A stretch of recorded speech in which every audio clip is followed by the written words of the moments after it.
मैं रूपचंद गोपालानी नागपुर से। मैं गायत्री परिवार से 1989 में 89 में जुड़ा हूँ और वो जुड़ने का भी एक बहुत बड़ा एक अद्भुत अनुभव है मेरा। यहाँ पर डॉक्टर इंद्रपाल सिंह इंद्र जो गुरुजी के मित्र थे, जो मेरे प्रोफेसर और मुझे अपने बड़े बेटे के जैसे मानते थे, वो यहाँ रुके हुए थे। मैं हरिद्वार में होटल में रुका हुआ था। उन्होंने मुझे बुलवाया कि आप यहाँ आके रुको। मैंने कहा ये बाबा पंडितों के मैं चक्कर में जाता नहीं, मैं नहीं आऊँगा वहाँ पर। उन्होंने कहा आ जाओ, मेरे बच्चे हो, मेरे साथ में रहो, मेरे रूम में रह जाना। मैं अपने बैग लेके यहाँ आ गया। मैं उनके साथ में 5 दिन तक रहा। मैं और वो 5 दिन के बाद वो चले गए। मैं 21 दिन तक उसके बाद में हरिद्वार शांति कुंज में ही रहा और यहीं पर टिक गया। उसके बाद में 20वें दिन या 18वें दिन वैद भाई साहब मेरे पास आए, गोपाल दास जी वैद भाई साहब, बोले गुरुजी आपको बुला रहे हैं। मैंने कहा गुरुजी मुझे बुला रहे हैं, ये तो बड़ी आश्चर्य की बात है, मेरा तो कोई परिचय नहीं और मैं उनके पास में कभी गया नहीं हूँ। तो वैद भाई साहब कहने लगे कि नहीं, गुरुजी ने आपको बुलाया, आप चलिए। मैं गया, वैद भाई साहब नीचे थे, मैं गुरुजी के पास ऊपर चला गया। उस समय केवल गुरुजी और केवल मैं दोनों बैठे थे। गुरुजी ने मुझसे पूछा कि आपको कोई समस्या है, कोई बात है? मैंने कहा नहीं गुरुजी, बस केवल आपका आशीर्वाद चाहिए। उन्होंने मेरे सर पे हाथ रखा और हाथ रखने के बाद में जो मुझे अद्भुत एक शक्ति, एक अनुभूति हुई, वो अस्मरणीय है, मैं उसको भूल नहीं पाऊँगा। मुझे एक ऊर्जा मिली उस समय, और ऊर्जा मिली तो ऐसी मिली कि बस उसके बाद में मेरी जो प्रगति हुई है, मेरा आज जो कुछ भी है सब गुरुजी का है। और मैं ऐसे मानता हूँ कि जो भी मैं हूँ आज वो गुरुजी के बल पे हूँ, गुरुजी ने मुझे दिया है और उसका मैं हमेशा अनुभूति करता हूँ। और हमेशा मुझे ऐसा एहसास होता है कि गुरुजी मेरे साथ में, गुरुजी के साथ में मैं हूँ और वह हमेशा चले आ रहे हैं मेरे साथ में। एक और घटना मुझे याद है, गुरुजी शायद प्राण त्यागने वाले थे, शांत होने वाले थे। तो मुझे 4 दिन पहले ऐसे एहसास होगा कि गुरुजी मुझे बुला रहे हैं। 4 दिन पहले एहसास होगा। मैं शरद पारदी भाई साहब के पास गया। मैंने कहा पारदी भाई साहब, गुरुजी मुझे बुला रहे हैं, क्यों बुला रहे हैं पता नहीं। तो शरद भाई साहब बोले अपने पास कोई रिजर्वेशन नहीं, कुछ नहीं, कैसे चलोगे? मैंने कहा भाई साहब चलिए, मुझे अच्छा नहीं लग रहा, हम चलें गुरुजी के पास में। तो बोले रिजर्वेशन? मैंने कहा रिजर्वेशन हम बैठेंगे तब देख लेंगे। उसके बाद में शरद भाई साहब और मैं यहाँ पर सुबह 3 बजे पहुँचे और गुरुजी ने उस समय शांत हो गए।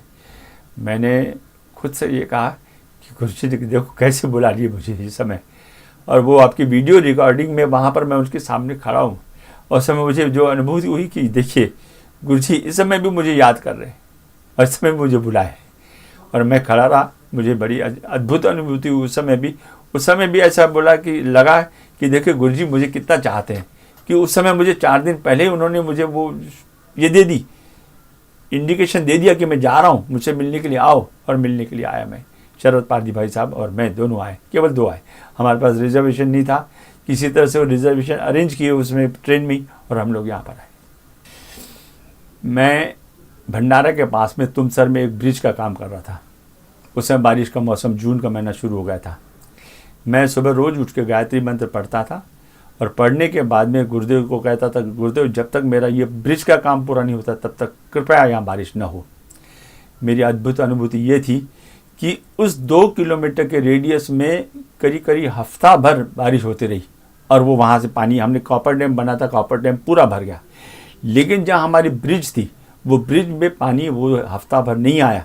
सब लोग घूमते घूमते आते थे, अरे आपके काम हो रहा है, आपका पानी नहीं आया क्या? उस चारों तरफ बारिश हो रही थी और मुझे ऐसा होता था कि कोई छतरी तान के यहाँ खड़ा है और वो गुरुजी खड़े हैं। ये 2 किलोमीटर में बारिश नहीं हो रही, बाकी सब जगह बारिश हो रही है। ये सारे लोग देखते, सारे लोग आश्चर्य करते थे ये कैसा हो रहा है। मैं रोज़ सुबह 5 बजे उठता था, 5 बजे उठ के साधना करता था, गुरुजी को याद करता था, गुरुजी मुझे इससे बचा लीजिए, क्योंकि मेरे जस्ट स्टार्ट था उस समय, अगर मैं इसमें डूब गया तो मैं डूब जाऊँगा। तो गुरुजी वो हफ्ता भर, 1 हफ्ता पूरा छतरी तान के खड़े थे। उस 2 किलोमीटर में कहीं पर भी बारिश नहीं। और जिस दिन मेरा स्लैब पूरा हुआ उस दिन रात को 2 बजे धुआंधार बारिश हुई और वो मेरा ब्रिज तो बच गया, कुछ सेंटरिंग बह गई, कुछ नुकसान हुआ, वो ठीक है, लेकिन मेरी ब्रिज हो गई, मेरा कंप्लीट हो गया काम। हमारा जो पार्टनर था उसको विश्वास नहीं था, लेकिन मैं गदगद होता था। मैं उनसे कहता था कि ये जो मैं सुबह गायत्री मंत्र का पाठ करता हूँ और गुरुजी को याद करता हूँ, ये इसी का परिणाम है कि ये 2 किलोमीटर में पूरी बारिश हो रही है, लेकिन हमारे ब्रिज के पास में बारिश नहीं हो रही है। तो जब वो हमारा स्लैब कंप्लीट हुआ रात को 10 बजे, और जब रात को 2 बजे बारिश हुई तो उसको विश्वास होगा कि ये नहीं, ये तो सही बात है जो आप कह रहे थे कि गुरुजी आपको बचा रहे हैं, आपको गुरुजी नहीं बचाया, नहीं तो आप बचते नहीं, बड़ा मुश्किल हो जाता सब। और समय जो अनुभूति होती थी वो मैं महसूस करता था कि गुरुजी मेरे पास में कहीं तो भी खड़े हैं और छाता तान के खड़े हैं और बारिश नहीं हो रही है। मेरी श्रीमती जी भी हमेशा जब तक वो जीवित रही, अभी पिछली 11-12 जनवरी को ही गई हैं, आखिरी में उनके शब्द वो हफ्ता भर जय गुरुदेव जय गुरुदेव जय गुरुदेव करते ही गई है। मेरे सारे बच्चों का संस्कार, जो मुंडन संस्कार वगैरह, वो ये शांति कुंज में ही हुए हैं। और मेरी श्रीमती जी बहुत मानती थी गुरुदेव को, और हमेशा जय गुरुदेव के सिवाय उनके मन से कोई निकलता ही नहीं था। किसी और मूर्ति की, किसी और इसकी बोलो तो बोलती नहीं, मैं आसाराम के पास नहीं जाऊंगी, इसके पास नहीं जाऊंगी, हमारे गुरुदेव एक ही हैं बस। करीब 15 साल पहले मैं शांति कुंज में आया था, तो मेरी इच्छा हुई कि नीलकंठ घूमाऊँ। यहाँ से मैं ऋषिकेश गया, ऋषिकेश से पीछे महेश योगी का आश्रम है, वहाँ से मैं पैदल निकला। मैंने कहा कि मैं अकेला ही पैदल नीलकंठ जाऊँगा, वहाँ से दर्शन करके वापस आऊँगा, तो पैदल ही चल पड़ा था। पैदल चलने के बाद में महेश योगी के आश्रम के बाद में मुझे 10-15 हाथियों का झुंड एक दिखाई दिया, जो कि वहाँ पर खड़ा था। मैं बड़ा डर गया। डरने के बाद में मैं सोचा अब क्या करूं, ये तो मुझे कुचल देंगी या मार देंगी या कुछ कर देंगे। तो मैं वहीं पर उसी रास्ते पे पालथी मार के बैठ गया और ध्यान मुद्रा में बैठा और गायत्री मंत्र पढ़ने लगा, गुरुदेव को याद करने लगा। मैंने जब 2 या 3 मिनट बाद में गायत्री मंत्र पढ़ के आंखें खोली तो हाथियों का झुंड वहाँ नहीं था। मैं नीलकंठ गया, नीलकंठ के दर्शन करके वापस यहाँ पर आया।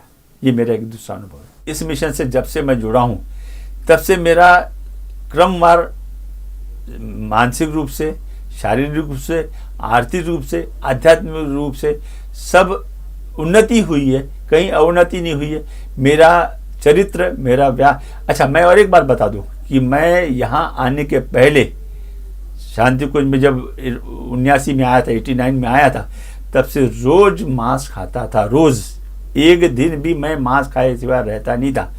और वो दिन और आज का दिन मैं मांस नहीं खाता हूँ और मुझे बड़ा अच्छा अनुभव होता है कि चलो वो छूट गया। और अब कोई व्यसन नहीं है, मैं कभी दारू नहीं पीता, कभी शराब नहीं पीता, कभी कुछ नहीं करता। दारू शराब तो पहले भी नहीं पीता था, लेकिन नॉनवेज खाने का मुझे बड़ा शौक था, रोज़ खाता था।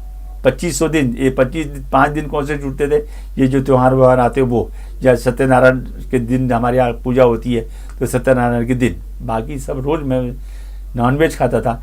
यहाँ आने के बाद में वो मेरा छूट गया, ये मेरा सौभाग्य है। और हमेशा उत्तर उन्नति हो रही है, उन्नति कुछ नहीं है।